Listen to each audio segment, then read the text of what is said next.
At the early stage, finding the product market fit is the most crucial step as it validates your business model. When you're trying to do that, your focus is obviously on winning accounts that matter to you. You want some brands to be on your website because it's going to attract a lot more customers. And you probably want lots of accounts in the target segment you're going after.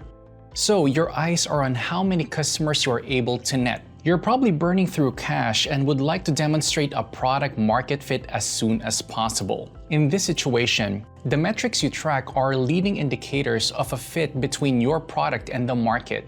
The first one you'll need to track is conversions.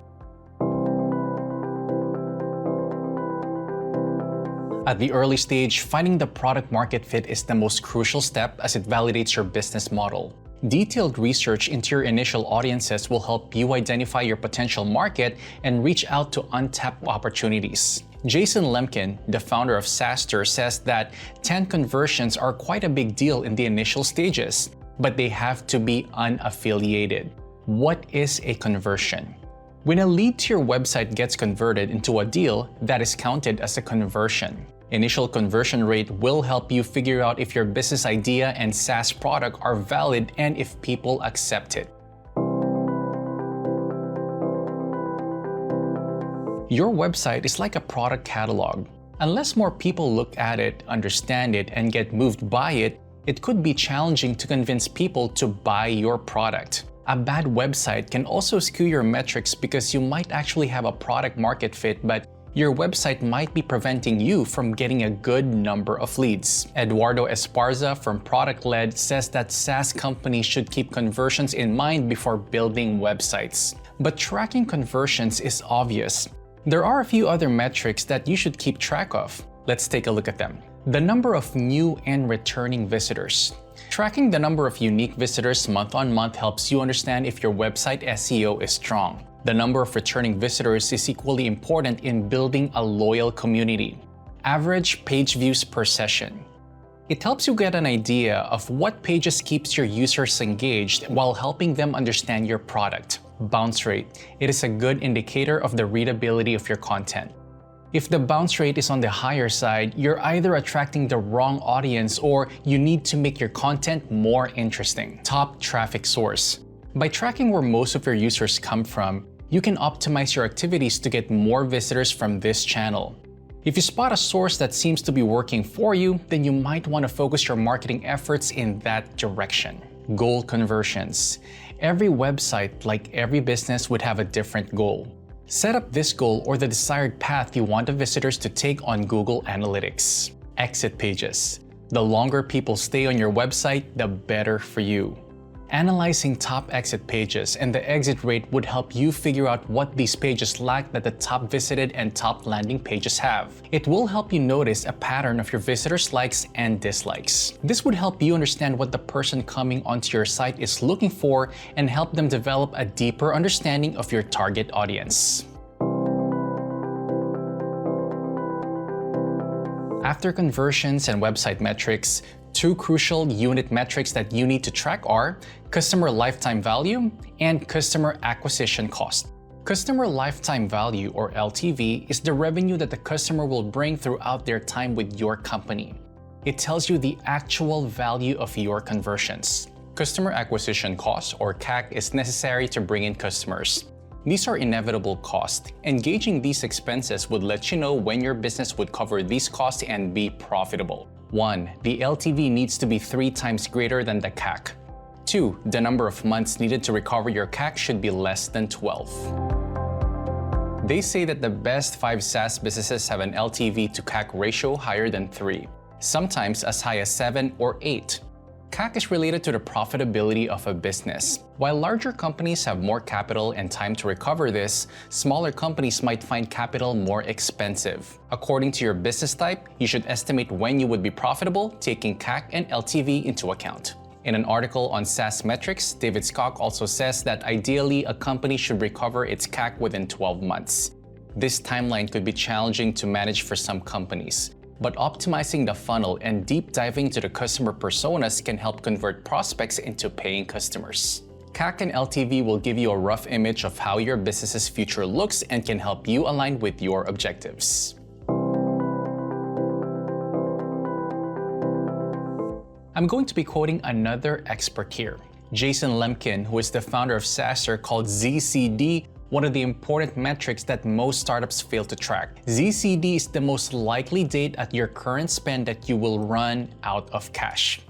Tracking this metric is very important because it loops in all the functions, including the investors, to let them know when everyone has to demonstrate success in their actions. It brings in a level of transparency that will help bind the team together and work efficiently towards a goal. In my opinion, ZCD is one of the most underrated top metrics that would let you set realistic goals for your company.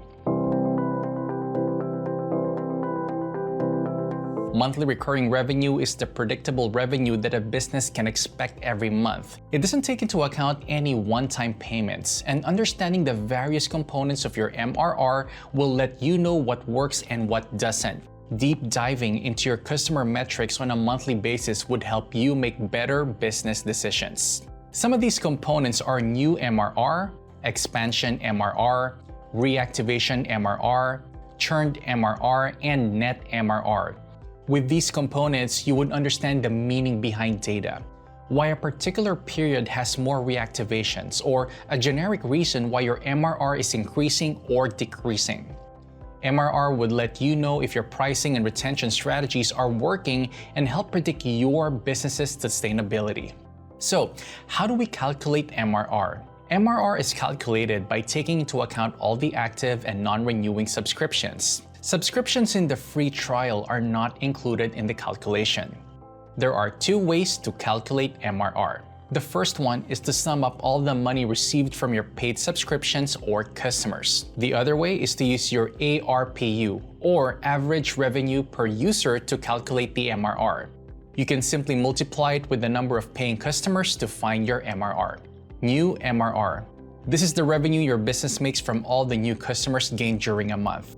This can be directly attributed to your new customer acquisition strategies and help mark out the channels that contribute to revenue. Upgrade MRR. This is the additional MRR from all customers who have upgraded to a higher pricing plan from a lower priced plan, or purchased a recurring add-on. Upgrade MRR gives you a fair representation of how well your product scales with the growth of your customers. Expansion MRR. Often confused with upgrade MRR, expansion MRR also takes into account MRR contribution from reactivation of a previously canceled subscription and free to paid conversions. This is especially useful for subscription businesses that use a freemium model. Contrasting expansion MRR with upgrade MRR gives a deeper level of understanding of how well you are able to convert free customers to paid customers and how often canceled subscribers return to you. Contraction MRR. This metric reports the MRR loss due to a cancellation, downgrades to lower price plans, removal of recurring add-ons, or even because of availing discounts. It is useful for understanding how well your business is able to retain the MRR from existing subscribers, indirectly indicating the capability of your product or service to scale with your customers' needs. Churn MRR or cancellation MRR. A component in the calculation of contraction MRR, churn MRR or cancellation MRR takes into account the MRR loss due to canceled or churned subscriptions. Churn is useful in understanding how well your product stays relevant to your customers' needs. During the early stages of a subscription model, a high or rising churn MRR or cancellation MRR may indicate poor product market fit, while a similar trend during later stages may point towards a recent marketing campaign that brought in customers with the wrong promise. Downgrade MRR. This is the other component that drives contraction MRR. Downgrade MRR is the sum of all reductions in MRR from existing customers, excluding those from cancellations. Reactivation MRR. Additional MRR from customers who had previously churned or canceled. Reactivation MRR is a component of expansion MRR. It is important for these customers to have contributed $0 to the MRR in the previous month. Note that this does not include users in free trials. Once you have your MRR calculated, the MRR growth rate would come next. It is essential because it considers upgrades, downgrades, and cancellations when predicting the future cash flow. It is a depiction of the percentage change in MRR from one month to the other, Industry experts say that a net MRR growth rate of 10 to 20% is reasonable. Net MRR growth rates show how fast your SaaS business is growing, so it's always good to keep a tab on this metric.